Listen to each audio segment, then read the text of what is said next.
Well, welcome everybody to our Islington Reads. I hope everybody had an absolutely fantastic summer. It's hard to believe we're already the middle of September, and even though it's not officially fall, it seems like fall is in full swing. And obviously, kickoff to fall is our first Islington Reads of the fall season. So tonight, as you all are aware, we have Reema Patel, who is a local author who actually lives in the West End, joining us tonight to talk about her fantastic debut novel, Such Big Dreams. So just to give you Maya's gone through all the sort of the housekeeping. We've gone into mute. We've disabled the chat. If we have a chance and we have extra time to add extra questions, we'll unmute so people can add and enable the chat so people can ask any questions that they want. But we have had a ton of questions come in. So it is definitely a book that has prompted a lot of thought. And people have, like I said, come up with some absolutely fabulous questions. So Reema, since it's your first time, just to let you know that Islington Reads is a community book club. It's a partnership between Islington United Church and a Novel Spot bookshop, and it is open to all ages, genders, and identities. And this, I believe, is our 9th session. So we've had, since the pandemic hit, we have actually had 9 different sessions, and our I guess our membership, our book club members, has definitely been growing over that time, and it's been wonderful. So just to give everyone a background, that's what Islington Reads is, and we hope you'll share the words if you really enjoyed this evening or any of the other ones. Certainly let people know, because anyone can zoom in from wherever if they are so inclined. So anyway, tonight we have, like I said, Reema is joining us to discuss Such Big Dreams. Now, just a little bit of background on Reema. She got her BA from McGill University. She also got her JD from the University of Windsor. And if you don't know what a JD, it's a Juris Doctor. So it is like a legal degree. And then she has worked in Mumbai in a youth nonprofit sector and for human rights advocacy. And when you've read this book, you know that she's obviously got some firsthand knowledge that she's imparted to us through the pages of the novel. In the last 10 years, Reema has worked in provincial and municipal government. She also went to U of T and did some continuing studies, and believe it or not, well, we believe it, not. Reema won the Penguin Random House award. She submitted a few pages. Well, she'll tell us more about it, hopefully. And she won the first Penguin Random House Student Award for Fiction.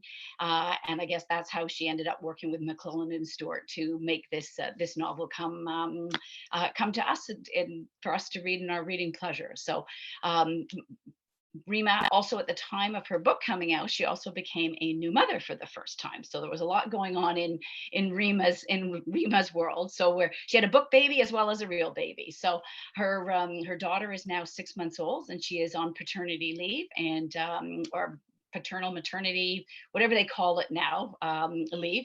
And I think she's enjoying it, but it seems to be going very, very quickly for her. So, but we're glad she's taking time out of her very busy schedule with the little one, because we all know how busy it is with little ones in the house, to take some time out to meet with us this evening to discuss her book, Such Big Dreams.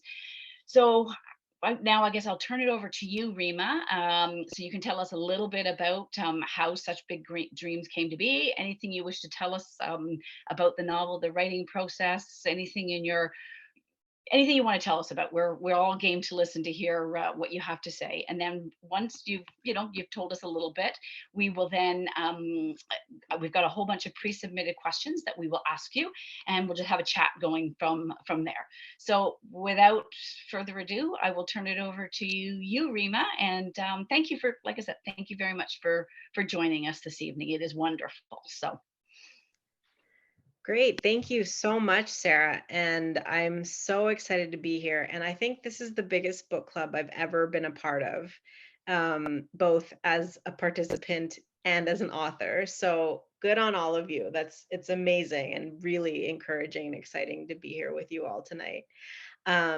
Sarah's right. I have a 6-month-old, and she just woke up from, she was supposed to go down, but my husband has run up to take care of her, and she's totally fine. So So yeah, early parenthood is going very well.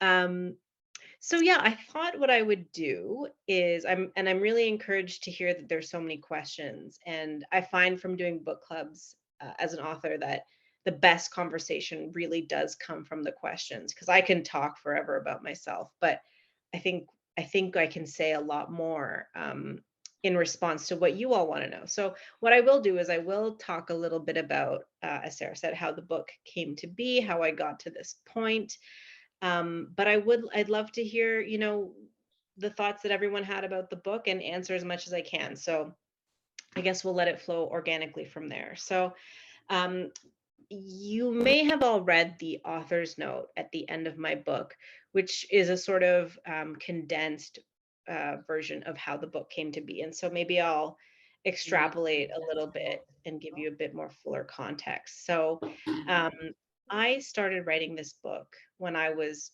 27 years old, which was 10 years ago. I started writing it when I was fresh out of law school, and I was articling, which is kind of another word for doing your practicum after you finish law school and before you get called to the bar. So I was articling, and I was working in government with government lawyers in Toronto, and I thought to myself, this can't be it. Like this can't this can't be my career for the rest of my life. And so I kind of hit a bit of a low point, and I said, I have to do something creative, anything creative. And I did a little bit of Googling, and I found out that U of T, the University of Toronto, had continuing ed classes. And I found out they had creative writing classes. And I signed up for a course called Intro to the Novel. So it was an introductory course on how to write a novel. And I did one course, and uh, I was kind of hooked at that point. And creative writing was never something that I took seriously, even though it was something I had always loved since I was a little kid. But it was never something that, when I was doing my undergraduate degree, I was never involved in like the school paper. I was never I didn't study English lit. I didn't have anything to do with that world. And so it was only after kind of beginning my career as a lawyer that I realized that this wasn't going to be enough for me. And so I decided I'd do something else. And so, yeah, I started those courses and I kept going with them. And it got to the point where I think maybe a year later I had won that short story contest. And I actually won that contest with the second chapter of what later became the second chapter of Such Big Dreams, which is the chapter in which Alex shows up at the office and is in conversation with Rocky and the Dutch interns. So anyways, that chapter has existed for a very long time and has gone through multiple iterations. And if you read the first draft of it, you'd be shocked at how different it is from what you have in your books in front of you, or what you read. But either way, that's what happened. I won that award, and I thought, well, maybe this is something that is not just, something I do for me. Maybe there's a bigger goal that I could set for myself. So I thought, what if so I basically had two chapters at that point of a vague idea of a novel. I thought, well, what if I just finished it? So I spent the next few years taking courses at U of T and working on whatever this novel was. And I finally finished it a few years later. And I thought, well, now what? I have this terrible first draft. I don't even want to look at it. But maybe someone should. So I did a mentorship with an organization called Diaspora Dialogues, which is a Toronto-based organization that facilitates mentorships between emerging writers and established writers. And I had the incredible fortune of being paired with a Toronto writer called Sham Selvadurai, who wrote a book, which some of you may know, called Funny Boy, which is a story about a child growing up in Sri Lanka during the Civil War who's gay. And that was actually a book that I had read when I was a teenager and absolutely loved. So imagine, my excitement to be paired with the author of this novel for this mentorship. So anyways, he and I edited the book, and after that, uh, I set a new goal for myself, which was to get a literary agent. Which, if any of you know a little bit about publishing, um, most publishing houses don't accept unsolicited manuscripts. So you need to get yourself an agent to get your foot in the door and to be able to even submit your manuscript to them. So I got an agent that then led to a book deal. And it took me 4 years actually, to edit this book with my publisher and the editor that I was assigned. And all that to say is the book was supposed to come out in 2020, but we did a lot of rejigging and we did what's known as structural edits. So when you're editing something, often, you think of editing the language or the grammar or the spelling. Structural edits are when you say, I think this character uh, needs needs to be a little different. Let's change his personality. With that change sets off a whole domino effect, which then affects the entire plot of the novel. So that's what we kind of did when I was editing, is we really just took the whole thing apart and put it back together and ended up with something leaner and meaner, and what you read for this book club. So that was sort of the practical process of me getting to this point. In term and I'm sure a lot of you did read the author's note. I did spend time working in Mumbai on 2 occasions, um, and it was really the second time round, after I witnessed, well, I didn't witness it happening, but I witnessed the aftermath of a slum called Barampata being caught on fire and being destroyed. It was only after that that well, essentially what happened is I couldn't get that out of my head. It was such a jarring visual, and it was quite striking that it didn't raise the kind of alarm bells in people there that it did for me as a person from Toronto, because of course two completely different contexts. If in Toronto, an informal housing settlement somewhere in the city caught fire, it would be front page, national newspapers. It would be a really big deal.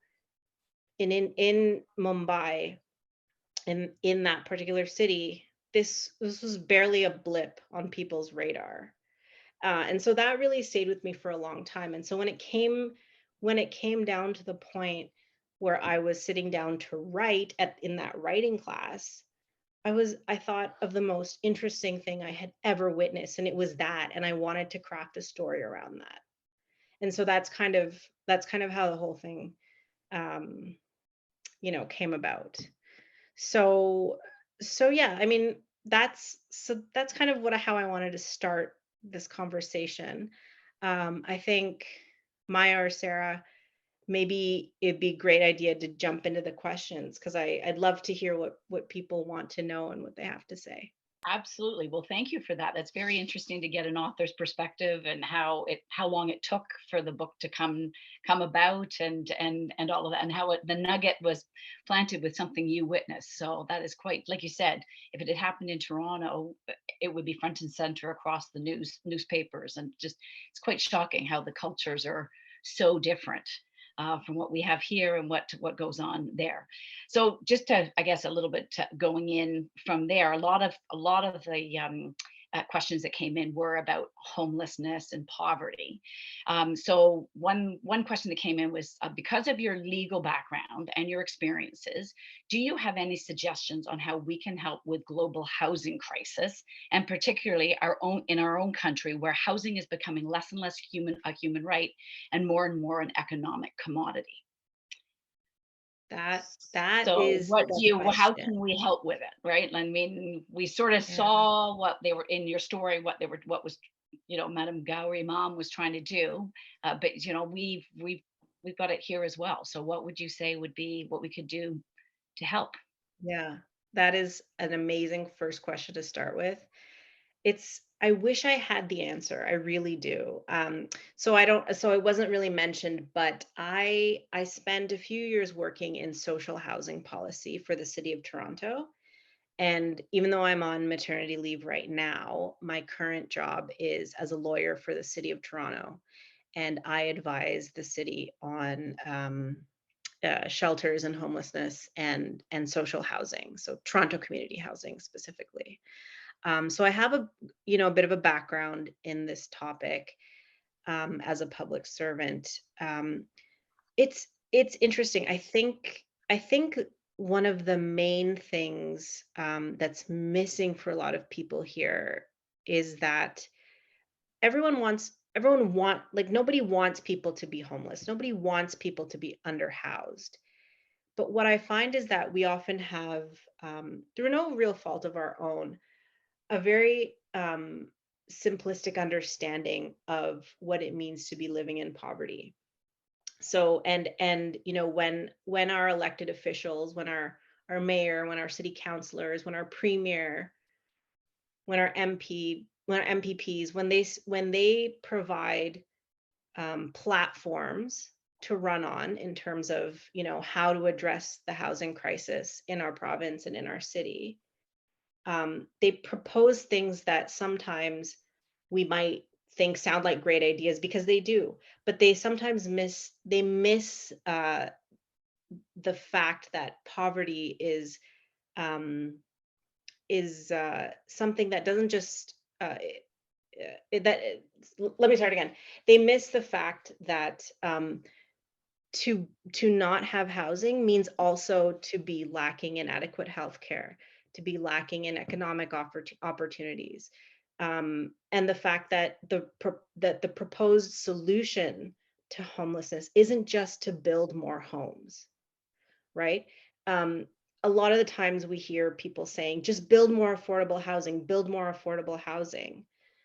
Uh, that's great, but a lot of people can't keep housing because oftentimes they have mental health issues that prevent them from being able to live unassisted without mental health supports. So that's one example of when I say we don't really fully understand what it means to live in poverty and what the solutions are, because they're all interconnected. So when you have a government who cuts funding for mental health supports, that's a government that is also, in a way, removing someone's right to housing, because you can't keep housing. You can't, if you're unable to manage, if you're not receiving proper mental health treatment or mental health support, you may not be able to keep a job. You may not be able to pay your rent on time. And then you end up getting evicted because you're in rental arrears. So it's kind of understanding that interconnectedness um, that I think is sort of the first step to us democratically coming up with a solution to the housing crisis. So So that's it's a one much thought. bigger I it's a mean, much bigger issue than just, yeah, just the homelessness. It's a lack of much housing. bigger, Yeah. very, very Mhm. interesting. Sorry, I didn't mean to cut you off. I just think it was like, No, we could hearing probably talk you about this all hearing you day. and being a part of the social housing, hearing you explain it, it's fabulous. So that almost jumps into the sort of the next question. On page 349, Rocky is sleeping on the bench at Bandra station after the fire. And then the railway police come and kick them out. They have to move on. And again, it's a Toronto question in a way. Toronto is not immune to issues of homelessness, and this scene is reminiscent of recent altercations between Toronto police and unhoused people living in the tented communities. Why do you think, this is the big question, why do you think homeless people are treated with such violence and disdain? And it's all over the world. It's not just in Toronto. It's all over the world. So, Yeah. like, why do you think that? Because I mean, you see it in the Mhm. novel, the setting, the whole build up, when you look at where Alex is living over the summer and where Rocky's living, and either they're side cheek by jowl in a way, but they are so Yeah. with such disdain.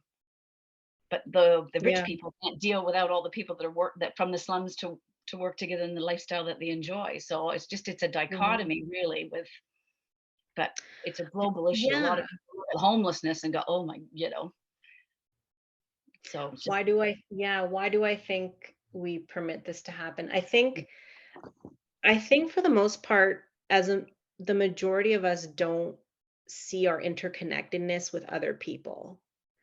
I think as a society, we have been conditioned to believe in the power of the individual over community, and to weight our individual selves over our communities, and um, to believe that our accomplishments are solely our own through our own hard work and merit.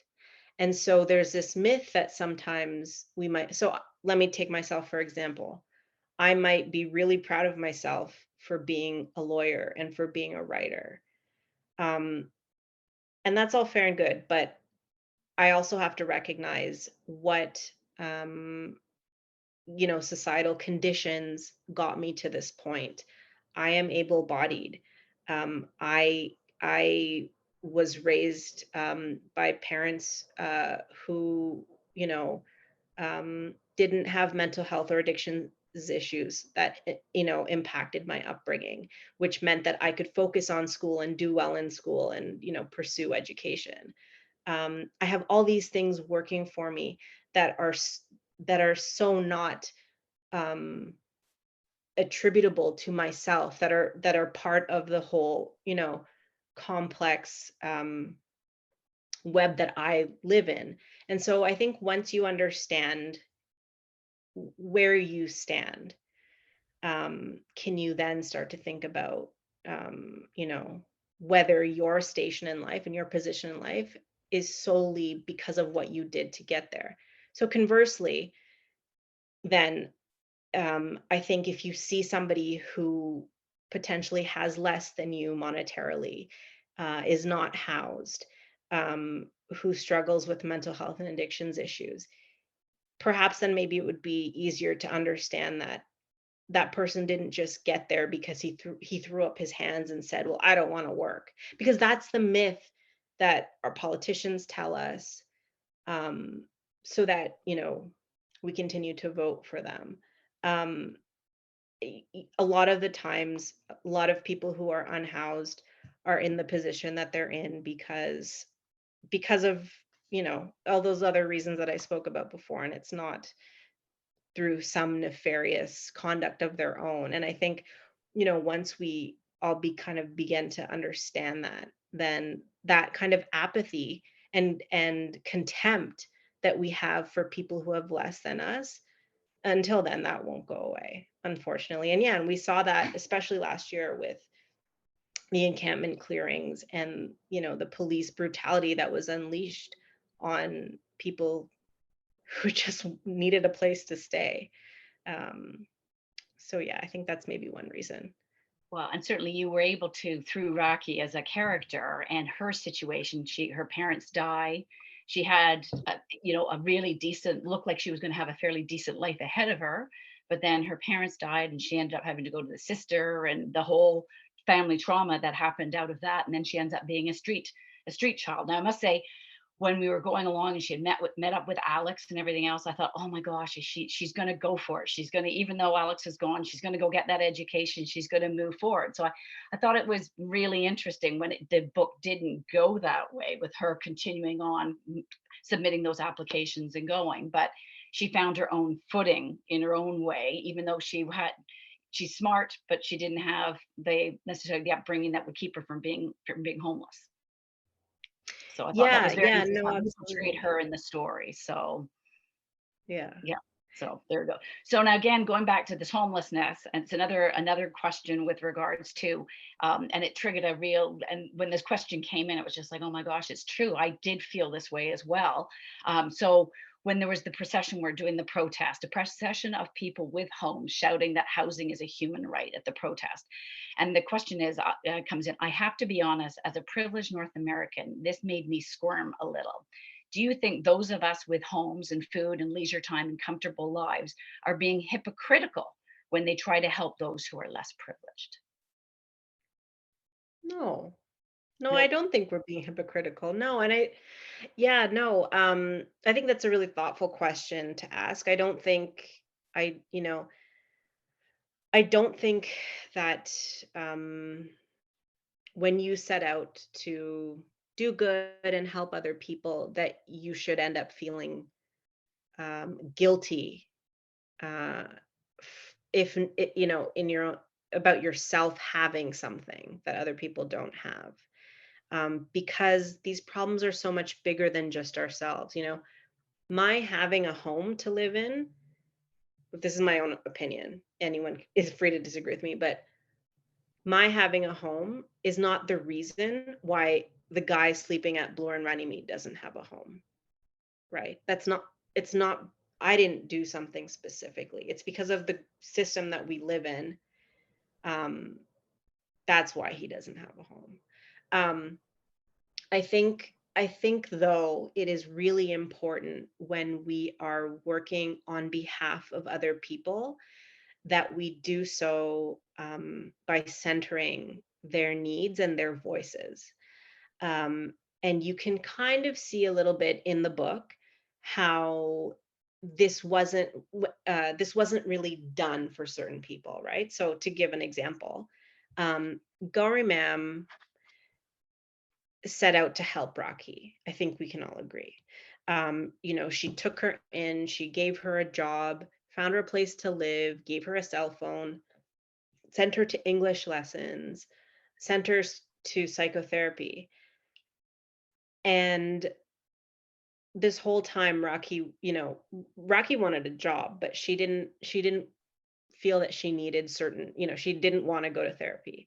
She, the English lessons were okay, but she didn't really care for them that much. She didn't like the attitude that Gauri Ma'am treated her with. Essentially, Gauri Ma'am was helping her in a way that centered Gauri Ma'am as opposed to centering Rocky. Um, and that's why, that conflict emerged between the two of them. And so I think that when we do work on behalf of other people, whatever that work is, whether it's, in my example, whether it's working in government as a public servant, I serve the public, right? Whether it's that or whether it's, volunteering at your local, soup kitchen or something of that matter. It's important to be in dialogue and conversation with the people who are benefiting, we're supposed to be benefiting from those efforts. Um, I'll give you an example. When I worked in social housing policy, we sometimes would do um, public consultation before we would develop these policies. So we would invite people who were tenants of Toronto community housing to the City of Toronto to get their thoughts and their ideas on whatever policy we were creating. It was important to recognize that food insecurity is a really big issue for people living in the city. And so we made sure that there was always a hot dinner there. I remember one time we had maybe like 100 people who had come, and none of the food was halal. And I saw a man and his son, I think, come, and they looked at all the food, and all the vegetarian food was gone. It was taken. And they couldn't eat anything for dinner because nobody had thought that, vegetarian food isn't just for the small fraction of people who are vegetarian. It's for people who also, don't eat non-halal meat. And that excludes a whole group of people. And so that's just one example of centering the people that you're working with, so as to include them and hear their voices, and make sure that systems are working for them. Well, thank you. That I think is a message that we all need to hear. I think it just is, yeah. So thank you for sharing that with us. I do think that is so, so important. Um, Now we're going to get into some of the characters in the story. So we're just going to take a do a swing away from the housing and poverty, but we're going to go into the characters. So Bablu is a strange conglomeration of he's caring for people, like he takes Raki under his wing, but then he also uses people for his own purposes. Did you ever work with anyone? Is Bablu based on a real person you might have worked with in your time when you were in India and in Mumbai? No, Bublu was completely a fiction of my imagination. Sorry, figment of my imagination. Yeah, purely fictional. Um, Bublu as a character changed a little bit as I was writing and editing the book. Early on in early drafts, he was a little too one-dimensional and a little too sinister, like a little too evil. So I had to kind of soften him up a bit, because when you have a character who's just so mean, it's not, you don't believe it. You can't believe that this person could be real. So I had to soften him, give him a soft side, um, show scenes where you could tell that he really loved Rocky. He really cared for her. Um, but eventually show that his own interests just got in the way. And yeah, so that's Bublu in a nutshell, but he's one of my favorite characters. There you go. And how about, so since we're talking about him, how about Gauri Mom? Is she based on anybody that you met or heard about or read about? I mean, Yeah, she's quite a formidable woman, but again, so I have worked for quite a few very strong women, female bosses in my time, and she has elements of many of them.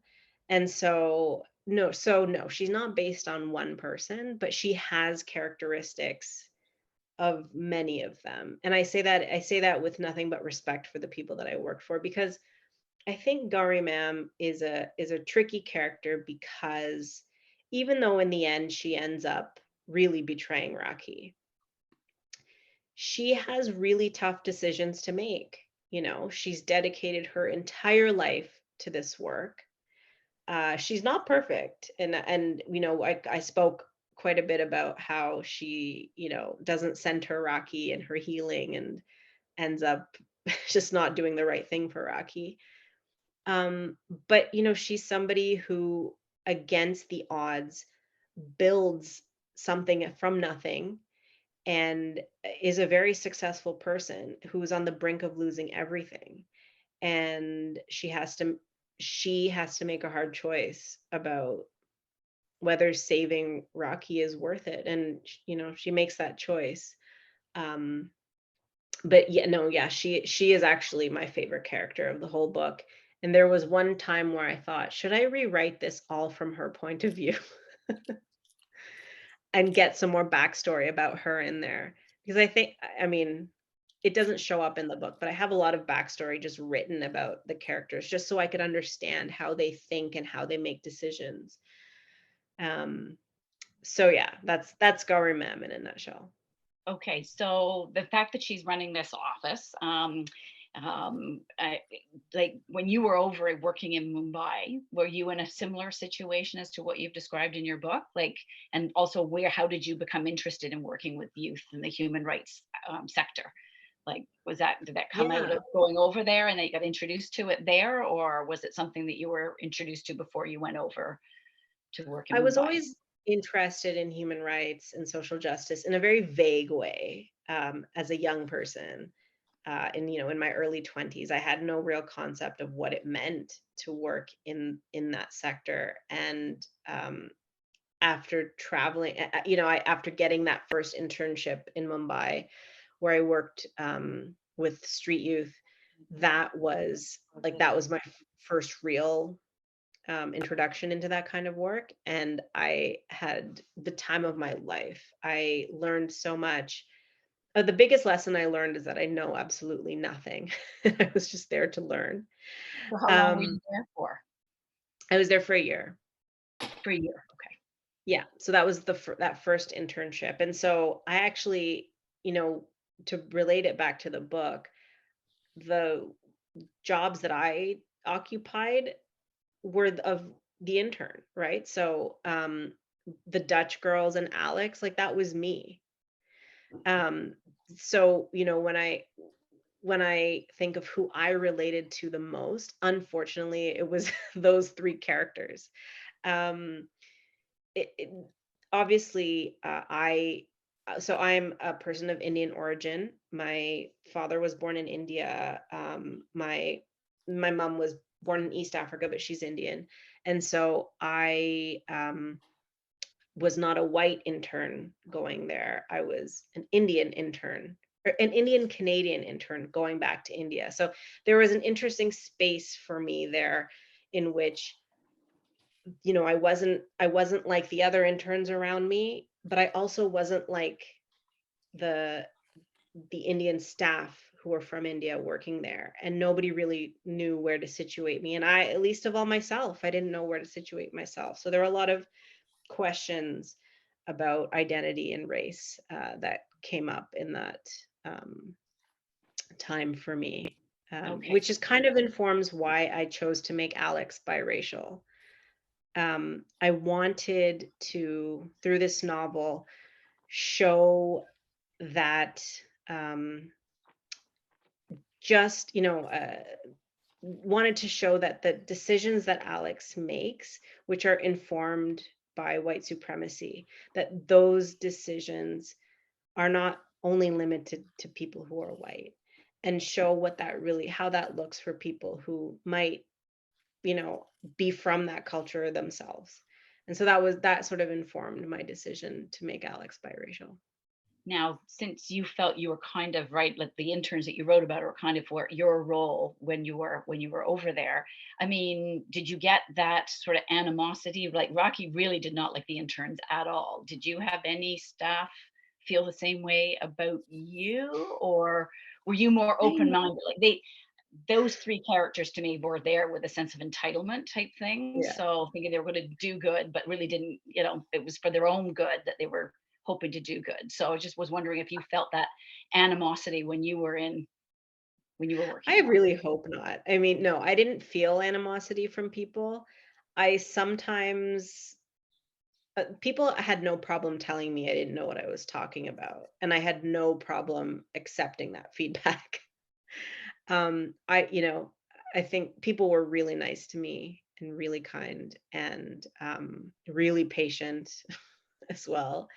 There, you know, there's some scenes in the book that I took from my own experience. The first time Alex gets on a crowded train at rush hour, that was me. I was on the wrong compartment at the wrong time, getting like carried out, my feet barely touching the floor, actually thinking that I was having a heart attack. Like that was me. You know, there's a lot of naive things that I did that kind of made their way into the book. The the scene with the cats where well, it's not a scene, but I don't know if you recall, but there's a part where the Dutch interns find kittens under their desk. Mhm. That actually happened to me at one of the offices I worked at. And I made a big deal about it because it was shocking and nobody cared. So, you know, it was like those really comedic, comical moments that I thought had to be written into this work of fiction. So yeah, there's a lot of me in the book in bits and pieces. Great. Well, thank you. So yeah, when you're reading those scenes, it did feel like maybe there was a touch of like you were writing from experience. So thank you. Um, there's all questions that go all over the place, so I don't want to sort of, I'm going to be jazzing around a little bit because I know we're starting to get a little short on time, so I just want to make sure I get some of the big ones in. One of them again is name changes and identity, and I guess it's about striving to find themselves. So Raki used to be Bansari, and Bablu used to be Muhammad, and Mumbai and Bombay. You know, did you, like, when did you decide to start playing around with their names and doing the name switches in your writing process? Was Mhm. that something you knew you were going to do right from the beginning, or was that the whole identity? Who am I? Where do I fit in? Did that come out while you were writing, or was that something that Yeah. was sort of preformed before you started writing the book?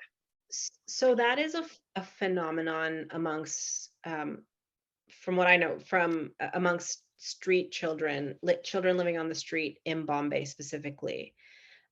So when I was working down there, pretty much all the kids had chosen names in addition to their given names. And that was because they said they were living on their own terms and they wanted to be named on their own terms. And so, a lot of them would name themselves after movie stars, or other kind of heroes of theirs. And, or, they'd have like cute little nicknames. So that was always going to be a part of the book. Um, not, and The city, Bombay, which is its English name, English, it's like colonial name. The city has had its name changed, and there are a lot of identity politics that come up with that as well.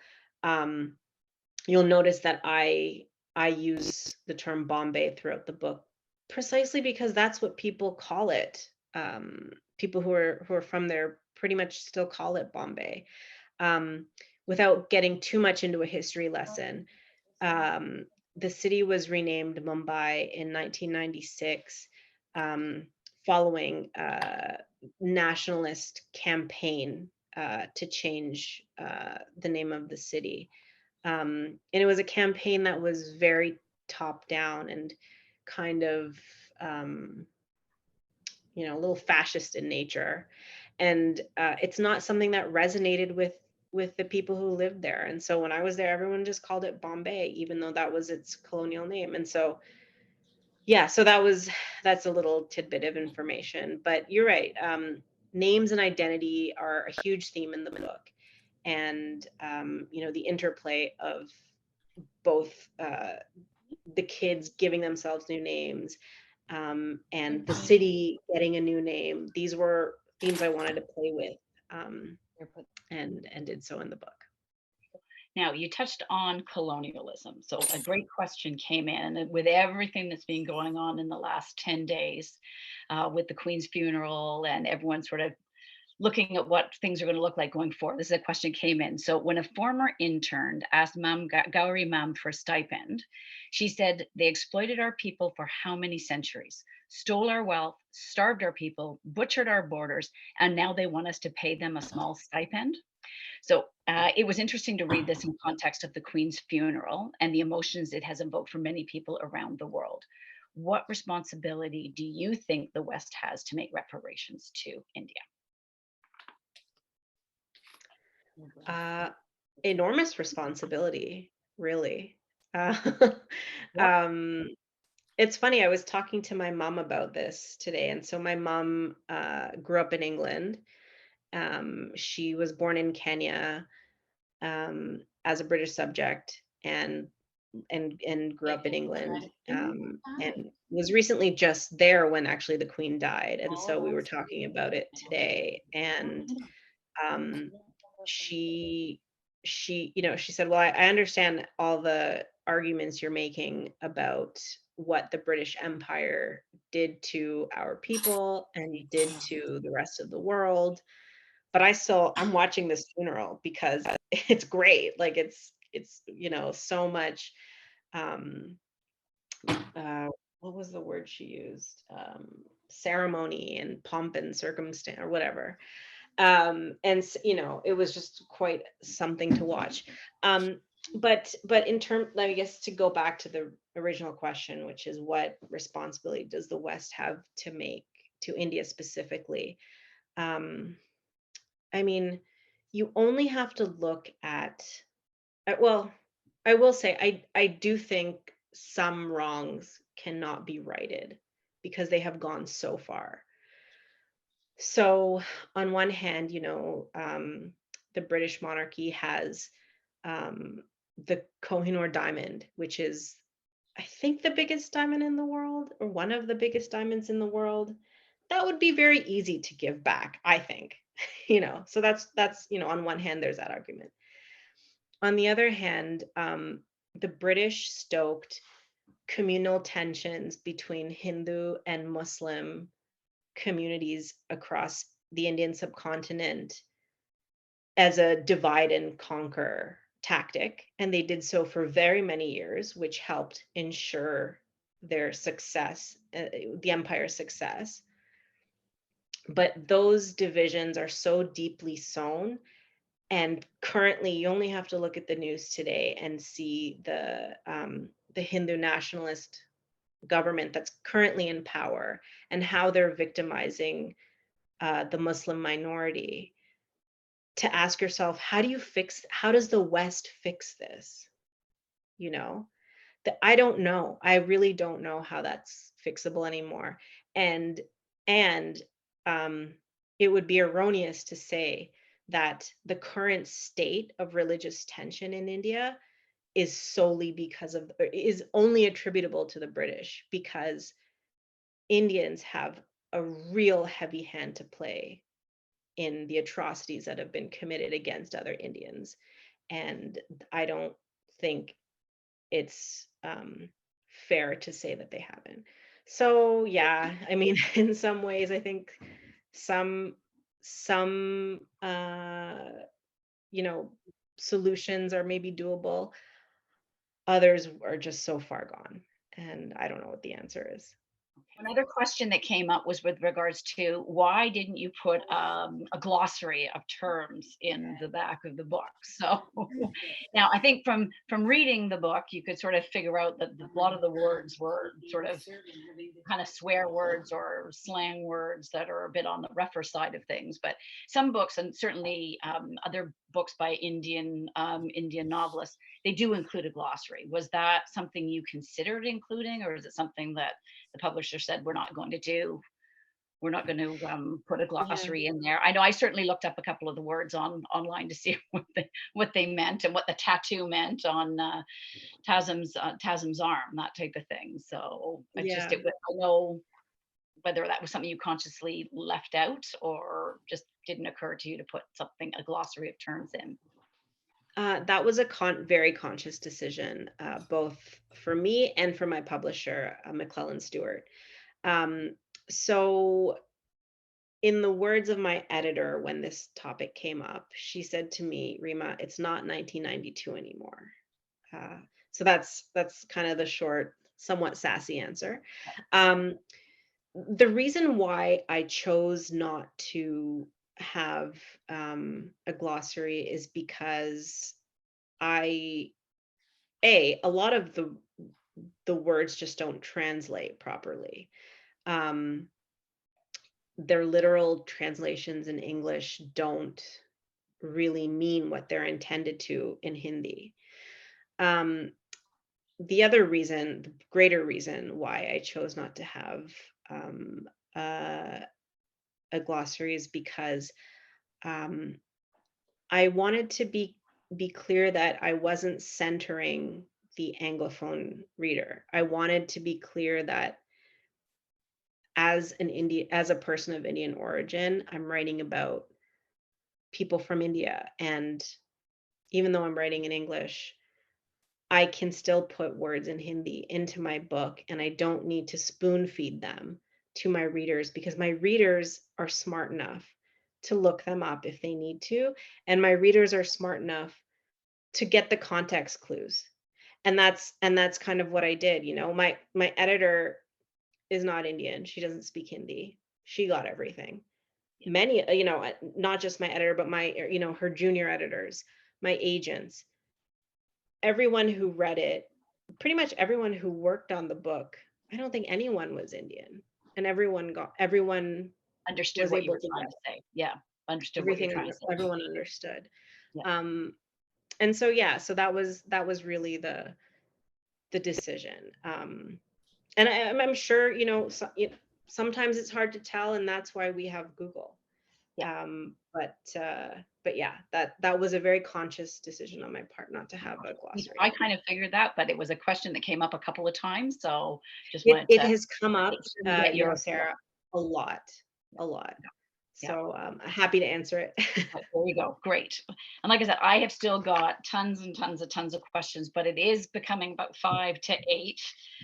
So I know we're getting close, but I guess one final question, because like I said, there are so many. There was one when Rocky walks away from Ayub after the fire.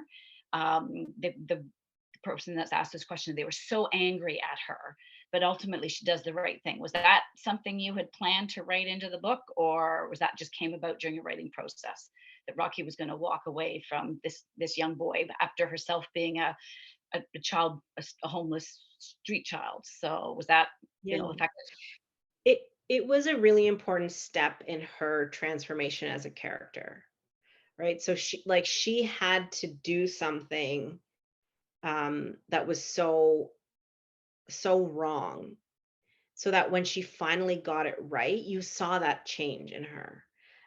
You could tell she obviously wanted to. She didn't want to leave him, but the time at which she did leave him, she hadn't learned her lessons yet. She hadn't changed as a character. She still was in her own old mode of thinking where she put herself first, and she didn't have um, anything to give to anybody else. When we see her 5 years or 3 or 5 years later, she's completely changed. She's learned the lesson she was meant to learn, and she's learned that she can be there for other people in non-transactional relationships.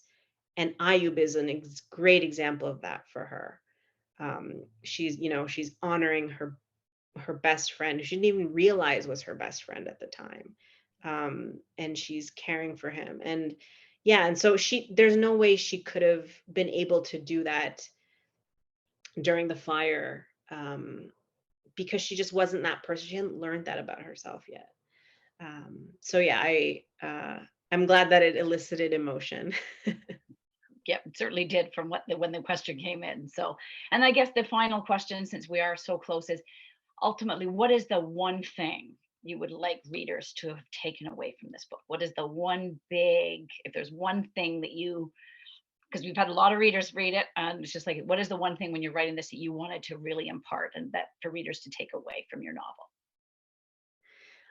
I think the one big thing is that everyone in this book, all the characters make really tough decisions.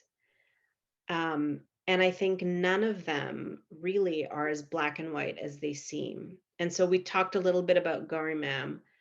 Um, it's easy to just say, yeah, she betrayed Rocky and she was a bad character and she was bad and this and that.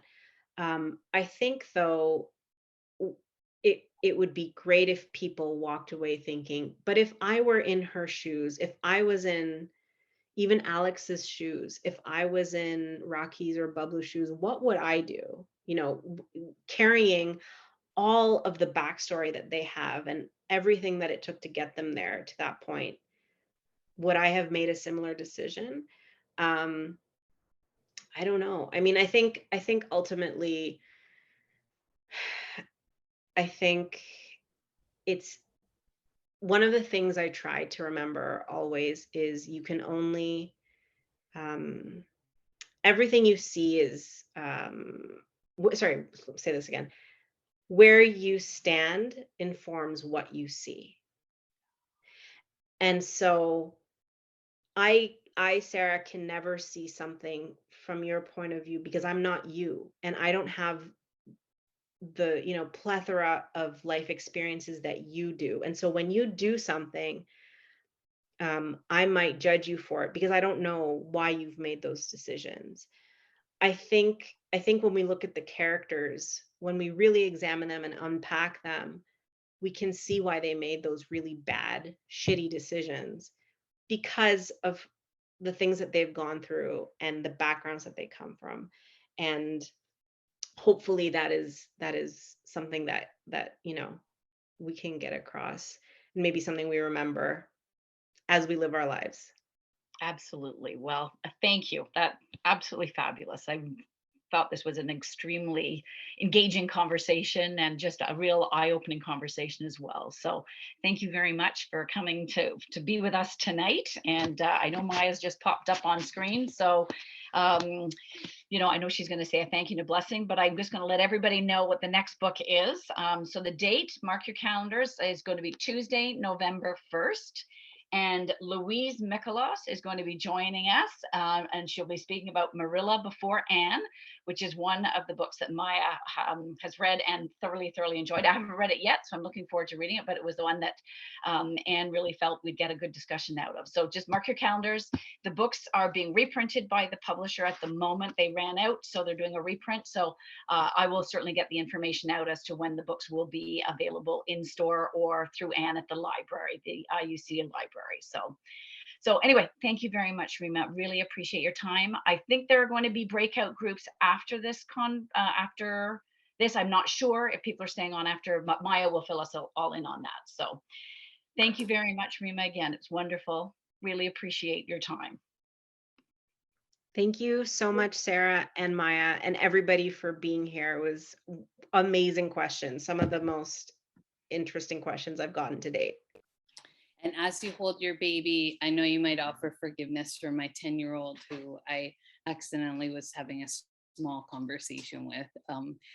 But I have been present to your wisdom, and so have we all, Reema. And we want to thank you for helping us see differently and for answering very hard book club questions. I just think Sarah really curated those, but your ability to stand in your own truth and experience has been a blessing to us tonight. And you are informing and inviting us to see differently. And for that, I am thankful.